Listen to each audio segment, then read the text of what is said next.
الحمد لله رب العالمين والعاقبة للمتقين والصلاة والسلام على خاتم النبيين وعلى آله الطيبين وأصحابه الطاهرين والمؤمنين والمسلمين كلهم أجمعين أما بعد فقد قال الله تعالى في القرآن القديم وفي الفرقان المجيد بعد أعوذ بالله من الشيطان الرجيم بفضل بسم الله الرحمن الرحيم يا أيها الذين آمنوا إذا تداينتم بدين إلى أجل مسمى فاكتبوه وقال أيضا وكلوا واشربوا ولا تسرفوا وقال رسول الله صلى الله عليه وسلم يغفر للشهيد كل ذنب إلا الدين صدق الله وصدق رسوله النبي الكريم الصلاة والسلام عليك يا رسول الله الصلاة والسلام عليك يا حبيب الله الصلاة والسلام عليك يا رحمة للعالمين புகழும் புகழ்ச்சியும் ஏக வல்லோன் ஒருவனாகிய அல்லாஹ் ஒருவனுக்கே உரித்தாகட்டுமாக. அவனது சாந்தியும் சமாதானமும் கண்மணி நாயகம் ஸல்லல்லாஹு அலைஹி வஸல்லம் அவர்களின் மீதும் அவர்களின் அடிச்சுவற்றை வலுவாது நழுவாது பின்பற்றி வாழ்ந்த உத்தம சத்திய சஹாபாக்கள், தாபிஈன்கள், தபஅ தாபிஈன்கள், இறைநேசர்கள், நல்லடியார்கள், குறிப்பாக ஜும்ஆவுடைய தொழுகுவதற்காக வந்திருக்கக்கூடிய இனி வர இருக்கிற நம் அனைவரின் மீதும் என்றென்றும் நின்று நிலவட்டுமாக. ஆமீன். கண்ணியத்திற்கும் மிகுந்த மரியாதைக்கும் உரித்தான அல்லாஹ்வின் நல்லடியார்களே, அல்லாஹ் தன் படைப்புகள் அனைத்தையும் தேவைகள் உள்ளதாகவே படைத்திருக்கிறான்.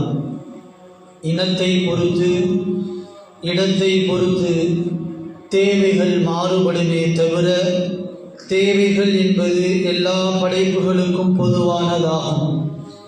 மனித வாழ்வில் அவசியமான தேவைகள், அவசியமில்லாத தேவைகள் என இரண்டு வகை தேவைகள் இருக்கிறது. உதாரணமாக, பசி எடுக்கும்போது உணவு உண்ணுவது என்பது அவசிய தேவை. பசி இல்லாத பொழுது உணவு உண்ணுவது என்பது அவசியமில்லாத தேவை.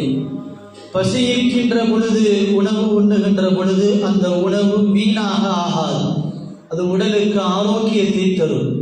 பசி இல்லாத பொழுது உணவு உண்ணுகின்ற பொழுது அந்த உணவு வீணாகுவதற்கு வாய்ப்பு இருக்கிறது, அது உடலுக்கு கேட்டை விளைவிக்கும். அல்லாஹ் அல் குர்ஆனில் சொல்லுவான், வகுலு வஷ்ரபு வலா துஸ்ரிஃபு இன்னஹு லா யுஹிப்புல் முஸ்ரிஃபீன். உண்ணுங்கள், பருகுங்கள், வீண் விரயம் செய்யாதீர்கள், நிச்சயமாக அல்லாஹ் வீண் விரயம் செய்பவர்களை நேசிப்பதில்லை என்பதாக அல்லாஹ் அல் குர்ஆனிலே சொல்லுவான். அதாவது பசி இருக்கின்ற பொழுது உணவு உண்ணுவதால் அது வீண் விரயம் ஏற்படாது. பசி இல்லாத பொழுது உணவு உண்ணுகின்ற பொழுது அது வீண் விரயத்திற்கு வழிவகுக்கும். இந்த இரண்டாவது வகையையே மனிதர்களாக இருக்கக்கூடிய நாம் அதிகமாக செய்து கொண்டு வருகிறோம். அத்தியாவசியமான தேவைகள் போக ஆடம்பரத்திற்காக, பகத்திற்காக பொருளாதாரத்தை செலவழிப்பதும், அதற்கு பற்றாக்குறை ஏற்பட்டால் கடன் வாங்குவதும், அந்த கடனை அடைக்க முடியாமல் நெருக்கடிக்கு தள்ளப்படுவதும், இறுதியாக கடன் சுமை அதிகமாகி அந்த கடனை அடைக்க முடியாமல் வாழ்க்கையே முடித்துக் கொள்வது அல்லது ஊரை விட்டு ஓடி போகுவது இன்றைக்கு இது வாடிக்கையாக ஆகிவிட்டது. இஸ்லாம் வழிகாட்டும் அழகான ஒரு வழிமுறை. மனிதன் தான் வாழ தேவையான அத்தியாவசியமான காரியங்களை வாங்குவதற்கு தன்னிடம் இருக்கும் பொருளாதாரத்தை வைத்தோ அல்லது அந்த அத்தியாவசிய தேவைக்காக கடன் வாங்குவதையோ மார்க்கம் நிர்பந்தத்தின் அடிப்படையில் அனுமதித்திருக்கிறது. அதே நேரத்தில் வாங்கிய கடனை திரும்பி செலுத்தும்படியும் இஸ்லாம் வலியுறுத்தி கூறுகிறது. அல்லாஹ் அல் குர்ஆனில் கடன் வாங்குவதை பற்றி, கடனை திரும்ப செலுத்துவதை பற்றி அல்லாஹ் சூரத்துல் பக்ராவில் ஒரு ஆயத்தை அல்லாஹ் இறக்கி இருக்கிறார். குர்ஆனிலேயே மிகப்பெரிய ஆயத்து அந்த ஆயத்து தான். நியாயமா பார்த்தா அல்லாஹ் இவ்வளவு பெரிய ஆயத்தை இஸ்லாத்தினுடைய மிக முக்கியமான கடமையாக இருக்கக்கூடிய தொழுகையை பற்றி சொல்லி இருக்கலாம், அல்லது நோன்பை பற்றி சொல்லி இருக்கலாம், அல்லது ஹஜ்ஜை குறித்து இவ்வளவு பெரிய ஆயத்தை அல்லாஹ் இறக்கி இருக்கலாம். ஆனால் அல்லாஹ் இவ்வளவு பெரிய ஆயத்தை அல்லாஹ் கடனை குறித்து இறக்கி இருக்கிறார். குர்ஆனிலே பெரிய ஆயத்து அந்த ஆயத்து தான். யா அய்யுஹல்லதீன ஆமனூ இதா ததாயன்தும் பிதைனி இலா அஜலின் முஸம்மன் ஃபக்துபூ. அல்லாஹ்வின் மீது நம்பிக்கை கொண்ட மூமின்களே, குறிப்பிட்ட தவணையின் மீது உங்களுக்குள் நீங்கள் கடனை பரிமாறிக்கொண்டால் அதை எழுதி வைத்துக் கொள்ளுங்கள் என்பதாக அல்லாஹ் அல் குர்ஆனிலே சொல்லுவான். பெருமானார் ஸல்லல்லாஹு அலைஹி வஸல்லம் அவர்கள் கூட தங்களுடைய குடும்ப தேவைக்காக கடன் வாங்கி இருப்பதாக வரலாறு ஹதீஸ்களிலே நாம் எல்லாம் பார்க்க முடியும். பெருமானார் ஸல்லல்லாஹு அலைஹி வஸல்லம் அவர்கள் தங்களுடைய குடும்ப தேவைக்காக, உணவுடைய தேவைக்காக ஒரு யஹூதியிடம் கடன் வாங்கியதாக வரலாறு.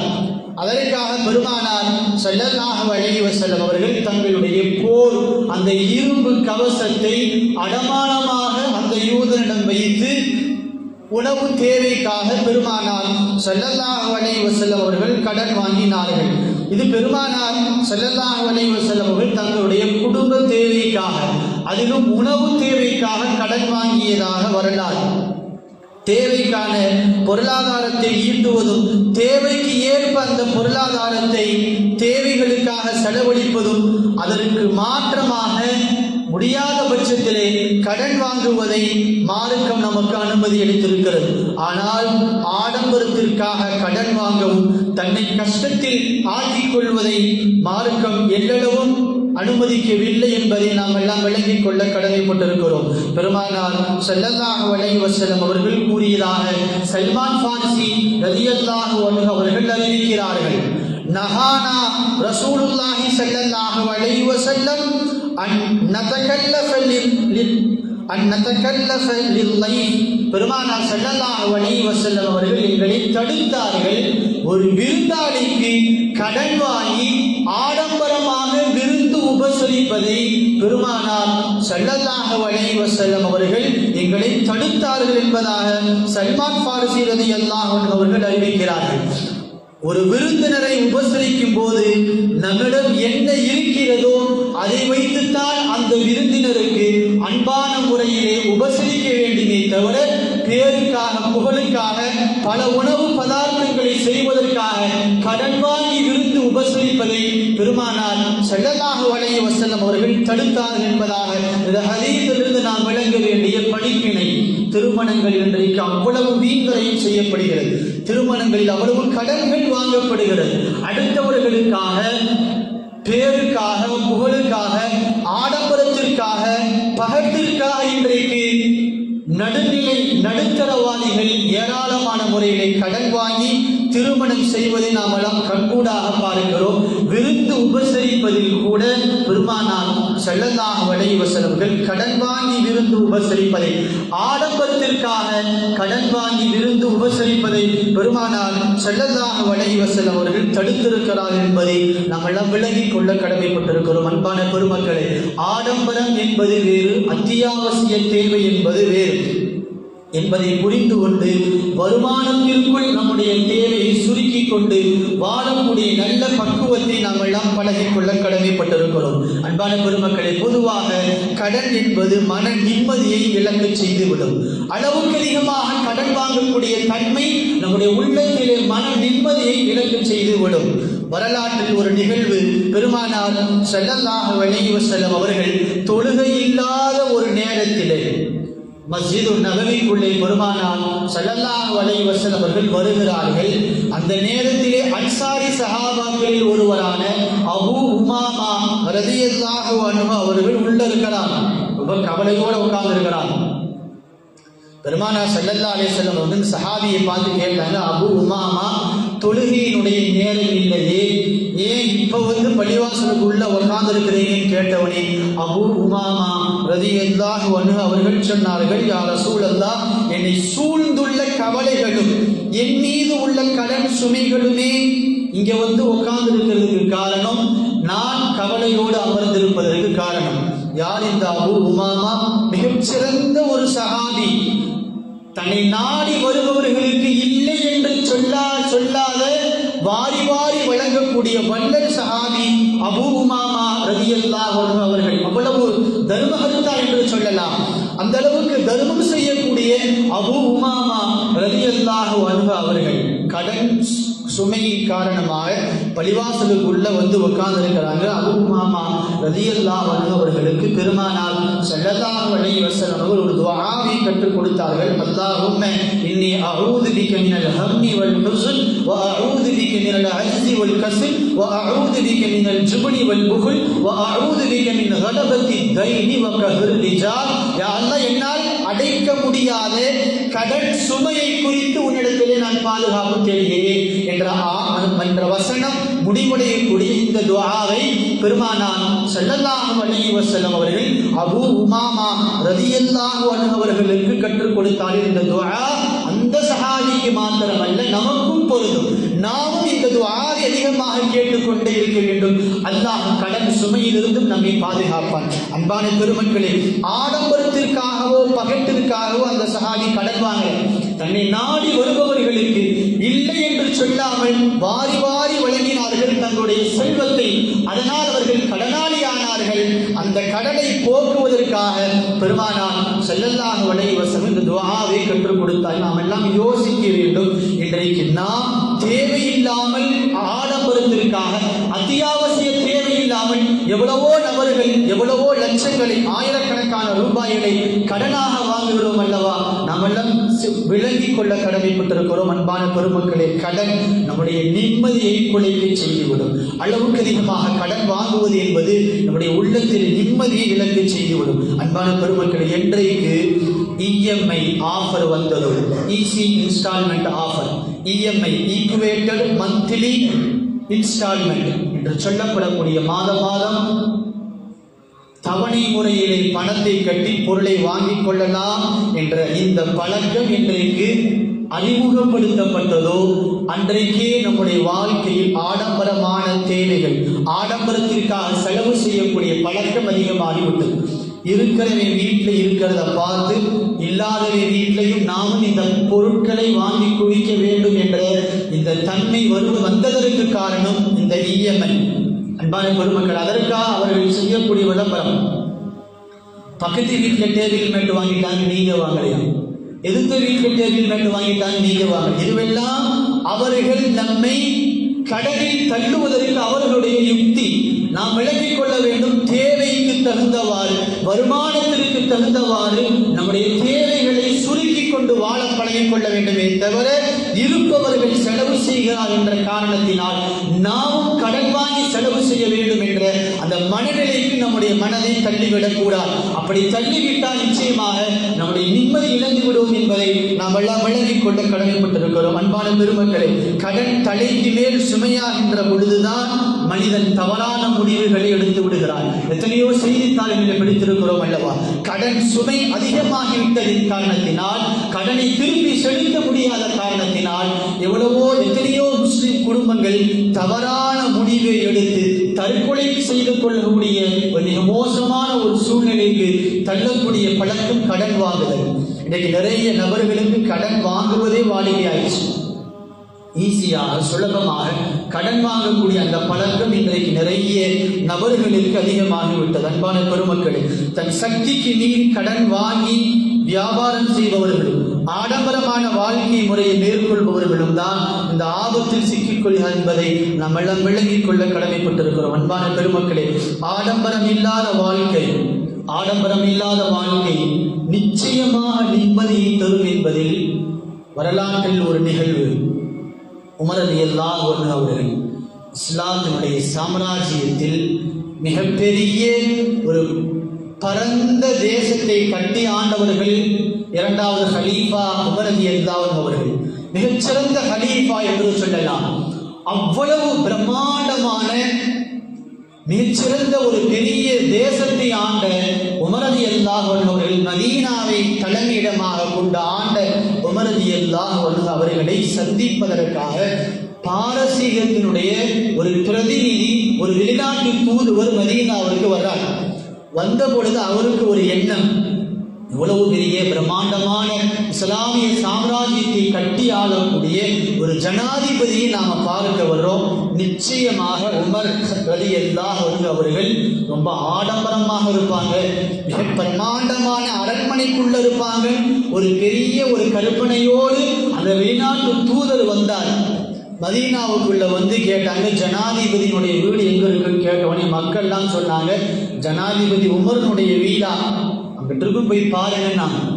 உமர் ரலியல்லாஹு அன்ஹு அவர்கள் ஒரு மரத்தினுடைய நிழலிலே கீழே விரிச்சு படுக்கிறதுக்கு ஒரு போர்வை இல்லை, தலைக்கு வச்சு படுக்கிறதுக்கு ஒரு தலகாணி இல்லை, தன்னுடைய கையையே தலகாணியாக வச்சு ஒரு மரத்தினுடைய நிழலில் படுத்திருக்கிறாங்க. பார்த்து அந்த வெளிநாட்டு தூதருக்கு மிகப்பெரிய ஒரு ஆச்சரியம், வியந்து சொன்னார், ஹகம்த ஃபஅதல்த ஃபஅமின்த ஃபநிம்த யா உமர்.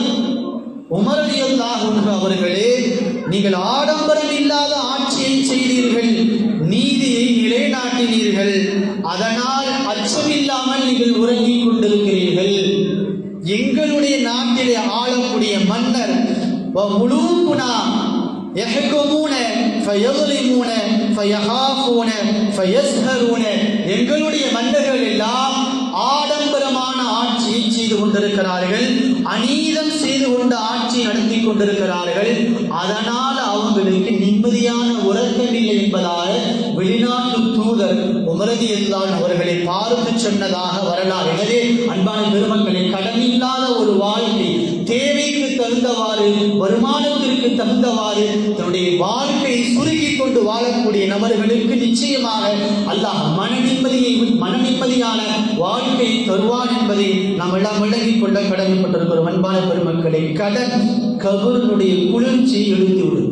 தேவையே இல்லாமல் ஆடம்பரத்திற்காக அளவுக்கு அதிகமாக கடன் வாங்குவது என்பது கபருடைய குளிர்ச்சியை எடுத்துவிடும். நபி ஸல்லல்லாஹு அலைஹி வஸல்லம் நடைமுறை என்று சொன்னால், பெருமானார் ஸல்லல்லாஹு அலைஹி வஸல்லம் காலத்தில் ஏதாவது ஒரு ஜனாசா கொண்டு வரப்பட்டால் நபி ஸல்லல்லாஹு அலைஹி வஸல்லம் கேட்கிற முதல் கேள்வி, இந்த ஜனாசாவின் மீது ஏதாவது கடன் இருக்குதான்னு கேட்பாங்க.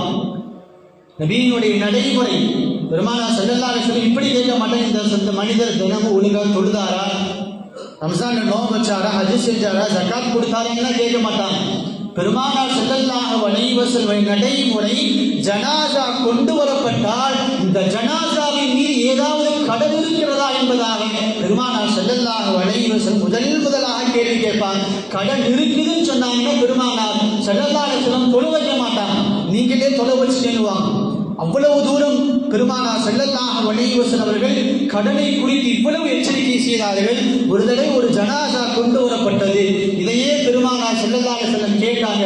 சஹாபாக்கள் சொன்னாங்க, யா ரசூலல்லாஹ், இந்த ஜனாசாவின் மீது 2 தீனார் கடன் இருக்குதுன்னு சொன்னவனே, பெருமானார் ஸல்லல்லாஹு அலைஹி வஸல்லம் நான் ஜனாசா தொழ வைக்க மாட்டேன்னு சொன்னவனே, அந்த கூட்டத்தில் இருந்த அபூ கதாதா ரலியல்லாஹு அன்ஹு அவர்கள் சொன்னாங்க, யா ரசூலல்லாஹ், இந்த ஜனாசாவுக்கு நான் பொறுப்பேற்றுக்கிறேன், அந்த 2 தீனாரை நான் கொடுத்துறேன். நான் பெருமானார் ஸல்லல்லாஹு அலைஹி வஸல்லம் ஜனாசா தொழுகை நடத்தினார்கள். அடுத்த நாள் அபூ கதாதா வந்தவனே பெருமானார் ஸல்லல்லாஹு அலைஹி வஸல்லம் முதலில் கேட்ட கேள்வி, அந்த கடனை நிறைவேற்றிட்டீங்களான்னு கேட்டான். அந்த சஹாபி சொன்னாங்க, யா ரசூலல்லாஹ், நேற்று தானே தொழுகை வச்சிருக்கிறீங்க, நான் நாளைக்கு கொடுத்துறேன்னு சொன்னவனே பெருமானார் ஸல்லல்லாஹு அலைஹி வஸல்லம் துரிதப்படுத்தினான், நாளைக்கு கண்டிப்பாக கொடுத்துருங்க.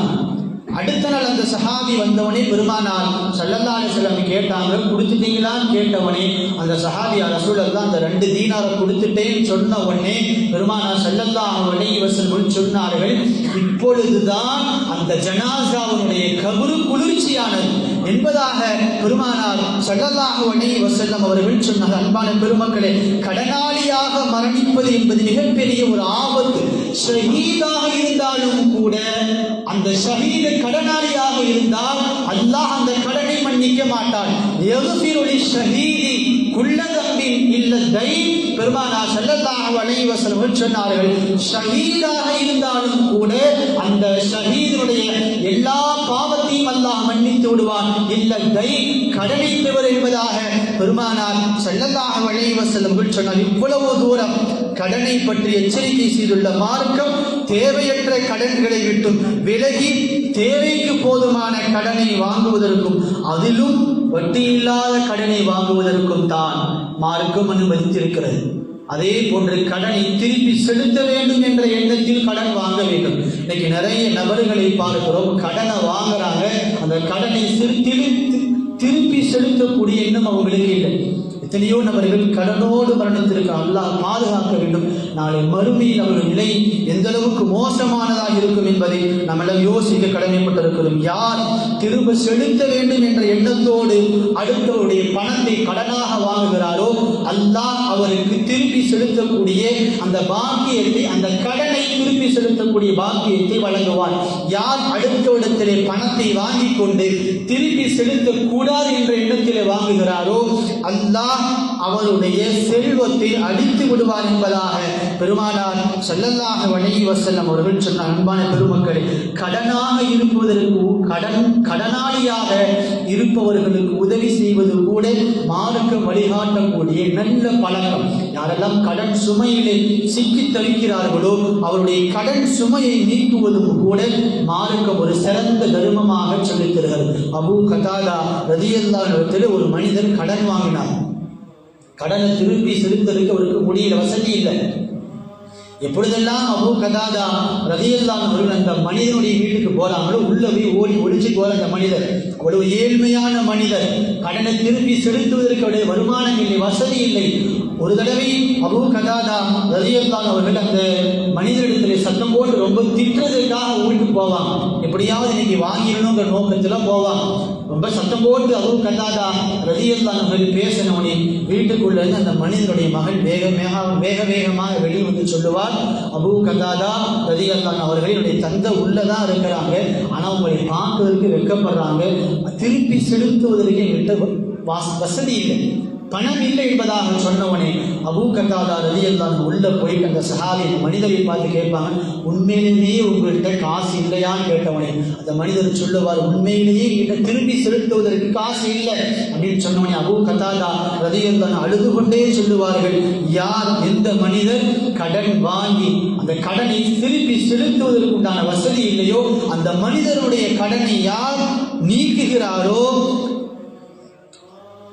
அல்லாஹ் நாளை மறுமையில் அவருக்கு சொர்க்கத்தை வழங்குவான் என்பதாக பெருமானார் ஸல்லல்லாஹு அலைஹி வஸல்லம் அவர்கள் சொல்ல நான் கேட்டிருக்கிறேன் என்பதாக பெருமானார் ஸல்லல்லாஹு அலைஹி வஸல்லம் ஹதீஸை சொல்லிவிட்டு அபூ கதாதா ரலியல்லாஹு அன்ஹு அவர்கள் அந்த சஹாபியினுடைய அந்த மனிதனுடைய கடனையை முழுமையாக தள்ளுபடி செய்ததாக வரலாறு. எனவே அன்பான பெருமக்களே, தேவைக்கு தகுந்தவாறு தேவை ஏற்படுகின்ற பொழுது கடன் வாங்க வேண்டுமே தவிர ஆடம்பரத்திற்காக அத்தியாவசிய தேவை இல்லாமல் அளவுக்கு அதிகமாக கடன் வாங்கக்கூடிய பழக்கத்திலிருந்து நம்மை விடுபட்டு காலமெல்லாம் கடன் வாங்காமல் வாழக்கூடிய நல்ல நசீபை எல்லாம் அல்ல அல்லாஹ் நம் அனைவருக்கும் தந்தல் புரிவானாக. வாழும் காலமெல்லாம் வருமானத்திற்கு தகுந்தவாறு செலவு செய்யக்கூடிய நல்ல பக்குவத்தையும் நம்முடைய வளரும் தலைமுறையினருக்கும் கூட அப்படிப்பட்ட நல்ல குணத்தை சொல்லிக் கொடுக்கக்கூடிய நல்ல நசீபையும் எல்லாம் அல்ல அல்லாஹ் நம் அனைவருக்கும் தந்தல் புரிவானாக. அல்ஹம்துலில்லாஹி ரப்பில் ஆலமீன். அஸ்ஸலாமு அலைக்கும் வரஹ்மத்துல்லாஹி